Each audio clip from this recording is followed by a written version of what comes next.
শীতের দিনের প্রথম পিঠা, তাও আবার কলার পিঠা। নমস্কার, ভিলেজ কুকিং বাংলাদেশ ইউটিউব চ্যানেলে আপনাদের সবাইকে স্বাগতম। আজকে নিয়ে আসলাম এই ঠান্ডা ঠান্ডা ওয়েদারে একটু পিঠার আয়োজন। পিঠাটা খুবই সোজা, খুবই তাড়াতাড়ি বানানো যায়।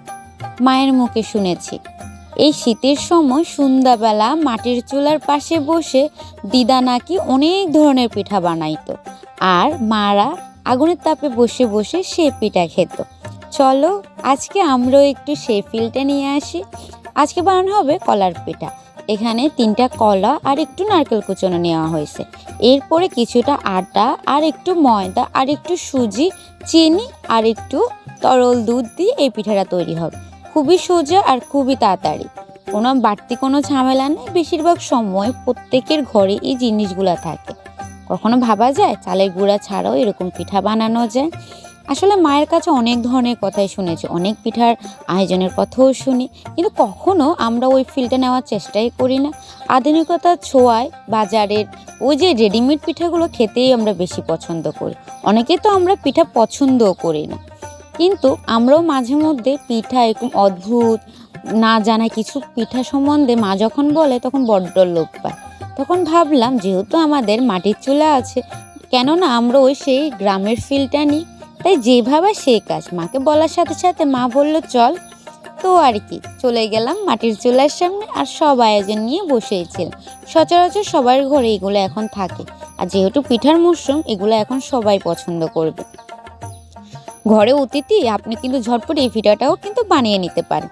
এরপরে মা কিন্তু সব কিছু দেওয়ার পরে তরল দুধ দিয়ে ভালো করে মাখতে হবে, যাতে করে ময়দা বা আটার কোনো দানা না থাকে। ভালো করে মিশ্রণ করতে হবে। আর কুচনো নারকেল দিতে পারেন, বা আপনি যদি নারকেলকে কুড়িয়েও দিতে পারেন, আপনার পছন্দ। আপনি চাইলে এখানে কিছু ড্রাই ফ্রুটও ব্যবহার করতে পারেন যদি আপনার পছন্দ হয়। তাহলে সাধারণত কলার পিঠাটা এভাবেই তৈরি করা হয়। এরপরে মা কিন্তু চিনিটা শেষে ব্যবহার করছে, কারণ মিষ্টি আপনার পছন্দ মতো দিবেন, একটু চেক করে দিবেন। মার চিনি কম হয়েছে মেবি, ওই জন্য মা চিনিটা পরে দিছে। মার সাথে থাকতে থাকতে আমিও রেসিপিগুলো শিখে রাখছি, আমিও আপনাদের সাথে কখনো এগুলা ট্রাই করব। যাই হোক, মা কিন্তু ভালো করে মেখে নিয়েছে, আর দেখুন দেখতে কিন্তু এমন হবে। আর উপরে কিন্তু একটু খই ছিটিয়ে দিই। এবার সবাই বলবেন খই কেন ছিটিয়ে দিবে? খই ছিটিয়ে দেওয়ার কারণ হচ্ছে, একে তো সৌন্দর্য, তার উপরে পিঠাটা ফুলবে, ওই জন্য ওই খইটা দেওয়া। ওটা হচ্ছে অপশনাল, আপনি দিলেও দিতে পারেন, না দিলেও দিতে পারেন, আপনার পছন্দ। তবে পছন্দ মতো এখানে কিন্তু একটু লবণে ব্যবহার করবেন, নাহলে কিন্তু পানসে ভাবটা লাগে। এই যে দেখুন দেখতে এমন হবে। আপনি চাইলে আরেকটু তরল করতেও পারেন আপনার পছন্দ মতো। এখানে আলাদা কোনো বেকিং পাউডার বা কর্নফ্লাওয়ার কিচ্ছুর প্রয়োজন। এভাবে আপনি তৈরি করে ফেলতে পারেন কলার পিঠা। অনেকে হয়তো বা এই পিঠার নাম শুনেনও না, কিন্তু অনেকে জানেন। কোন কোন জেলায় কোন কোন পিঠার রেওয়াজ আছে আমাদেরকে জানাবেন, আমরা ওই রকম পিঠা বানানোর চেষ্টা করব। আজকে না হয় কলার পিঠা দিয়ে শীতকালের সূচনা করি। যাই হোক, শীত কিন্তু সবার চলে আসছে, তাই নতুন নতুন পিঠা খাওয়ার আমেজটা কিন্তু শুরু হয়ে গেছে। এই যে দেখুন, তেলটি ভালো করে গরম করে মা কিন্তু গোল চামচের দ্বারা দিয়ে দিছে। গরমটা কিন্তু ভালো করে গরম হতে হবে তেলটা, নাহলে কিন্তু ওই ফুলবে না। এই যে দেখুন ফুলে উঠেছে, দেখতেও ভালো লাগছে, আর অবশ্যই বলবো খেতে কিন্তু খুবই ভালো লাগছে। যারা পিঠা লাভার কিন্তু করার ভয়ে, যারা পিঠা বানাতে চান না, তারা এটা করে দেখবেন, খুব সহজে কিন্তু বানিয়ে নেওয়া যায়।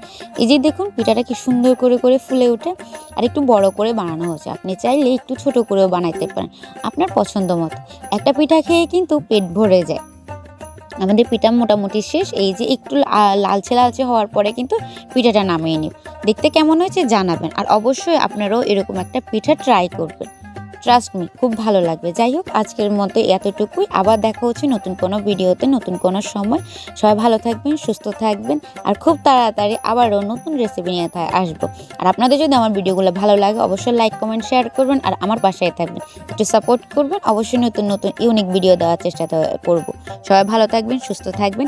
রাধে রাধে।